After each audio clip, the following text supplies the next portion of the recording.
Bah susah nak ni, bah swako makan sepeso, nanga. Jika yang bertelap mencukupi saja temai cuma dengan kamak berthi ritrai runtuh, bah. Jadi kalau yuk ni kini yang nak yuk klip video perang,แต่ถอดจอบจมูกdengan ring rag apun hai toy jemlaiដើម្បីយកបញ្ចែកជូនទៅកាន់បងប្អូនយើងទស្សនាជាបន្តទៀតមកជុំคลิปវីដេអូទាំង5នេះក៏មានអ្វីដែលថ្មីសម្រាប់ចែកជូនទៅកាន់បងប្អូនយើងហើយសង្ឃឹមថាបងប្អូននឹងចូលចិត្តคลิปវីដេអូទាំងអស់នេះ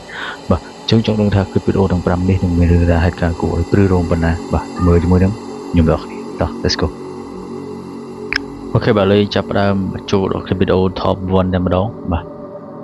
អញ្ចឹងคลิปវីដេអូ top 1 នេះគឺជាคลิปវីដេអូមួយដែលបាទបរិះម្នាក់គាត់បានស្លឹកណាថាគាត់ចូលចិត្តធ្វើដំណើរផ្សងព្រេងក្នុងព្រៃជាមួយនឹងមិត្តភ័ក្តិរបស់គាត់បាទហើយគាត់ស្រាប់តែគាត់ថតជាប់យូរមើលទៅវាព្រឹកវាសភាពជា alien តែម្នាក់ហ្នឹងវាចម្លែកមែនតើដែលកំពុងតែដើរលោកក្នុងព្រៃហើយវាពិតជាស្ដែងមែនតើពេលនោះគឺគាត់កំពុងតែ live ផ្ទាល់ម្នាក់ហ្នឹង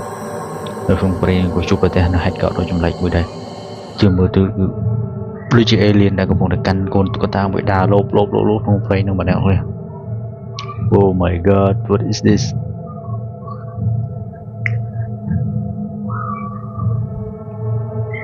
បាទយើងមើលម្ដងហើយម្ដងទៀតក៏វាពិបាកនឹងក្នុងការបញ្យល់បាទអើយ What is this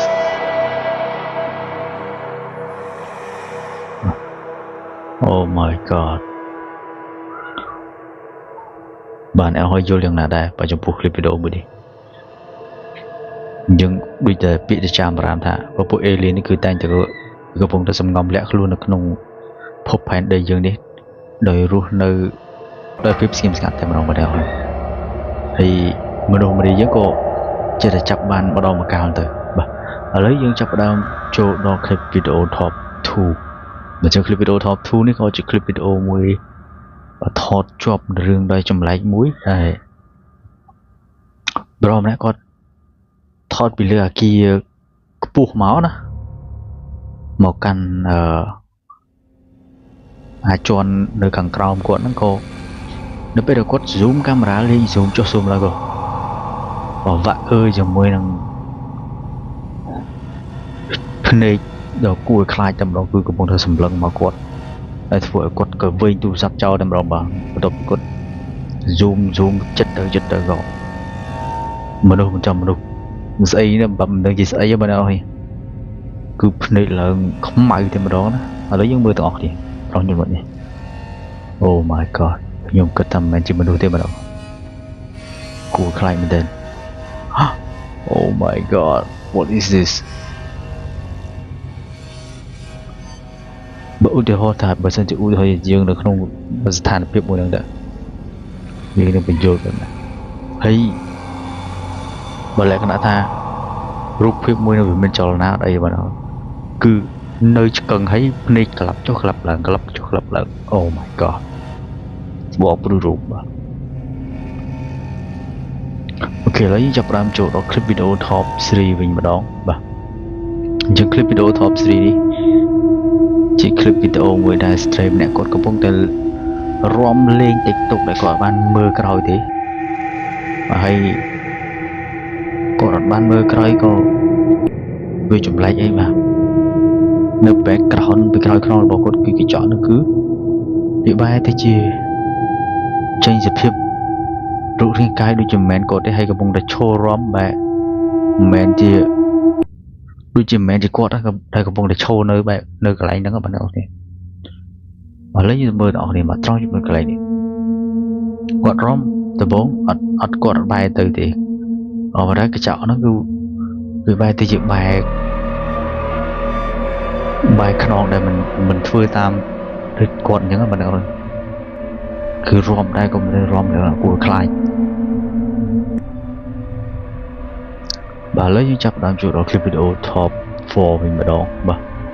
យើងคลิปវីដេអូ top 4 នេះក៏ជាคลิปវីដេអូមួយដែលចម្លែកដែរកាត់នៅក្នុងផ្ទះមួយដែលគ្រួសារមួយដែលគាត់កំពុងតែរស់នៅគាត់តែជួបរឿងចម្លែកជាច្រើនដែលកាត់ក្នុងផ្ទះរបស់គាត់ជាពិសេសគឺគាត់មានកូនតូចហើយពេលអញ្ចឹងទៅគឺមិនដឹងថាហេតុអីទេរឿងចម្លែកតែកើតនៅក្នុងផ្ទះរបស់គាត់ហើយ ទោះបីជាគាត់ព្យាយាមរកគ្រូចាប់ខ្មោចរកអីមកជួយសង្គ្រោះអីក៏នៅតែជួបរឿងដដែលម្ដងនេះ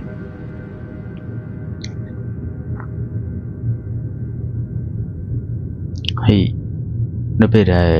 របស់របរដែលនៅក្នុងផ្ទះហ្នឹងគឺវាតែងតែមានសកម្មភាពទាញចុះពេលខ្លះក៏បិទទ្វារបិទអីទាញកៅអីទាញតុអីចឹងទៅតែគាត់ថាអត់មានមនុស្សទៅប៉ះពាល់វាទេហើយវាមានចលនាដោយរបៀបណាគាត់កំពុងតែឆ្ងល់ចឹងណាបាទ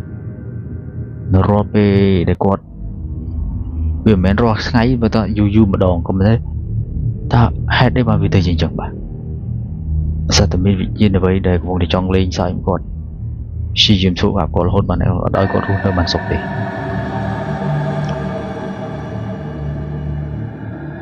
អូខេឥឡូវយើងចាប់ផ្ដើមចូលដល់ clip វីដេអូចុងក្រោយរបស់ Top 5 ហើយ clip វីដេអូចុងក្រោយនេះក៏ជា clip វីដេអូមួយដែលពិបាកនឹងបញ្ចូលបាទអ្នកនរគឺ clip វីដេអូមួយនេះគឺថតបាននៅយើងថា clip វីដេអូនេះគឺខ្ញុំបានពីប្រទេសកម្ពុជាក៏ប៉ុន្តែយើងអត់ដឹងថាវាជា clip វីដេអូដែលពិតឬក៏យ៉ាងណាទេដែលគាត់ថតនារីដែលកំពុងតែរាំរបាំហ្នឹងក៏ស្រាប់តែពេលដែលគាត់យកទូរស័ព្ទយកមកមើលនារីដែលកំពុងតែរាំអត់មានក្បាល Oh my god ហើយសូម្បីតែគាត់នៅពេលដែលគាត់កំពុងតែឈរមើលការសម្ដែងសិល្បៈហ្នឹងគឺរូបរាងធម្មតាទេរូបរាងធម្មតាគឺមានក្បាលមានអីធម្មតាក៏ប៉ុន្តែនៅពេលដែលគាត់យកទូរស័ព្ទមកមើលក៏គាត់ចង់គាំងដល់នៅពេលដែលនារីដែលកំពុងតែរងរបន់គឺវាអត់មានក្បាលទេបងទេឃើញត្រឹមតែកឡើងចុះមកក្រោមអញ្ចឹងណាអូខេបាទអញ្ចឹងគឺ clip វីដេអូទាំង5នេះគឺចប់ហើយបាទអញ្ចឹងបាទបន្ទាប់ពីបានទស្សនា clip វីដេអូទាំង5នេះហើយបើតើអ្នកនរយល់យ៉ាងណាដែរបាទអញ្ចឹងសូមទស្សនា clip វីដេអូទាំង5នេះដោយការប្រើវិចារណញ្ញាណ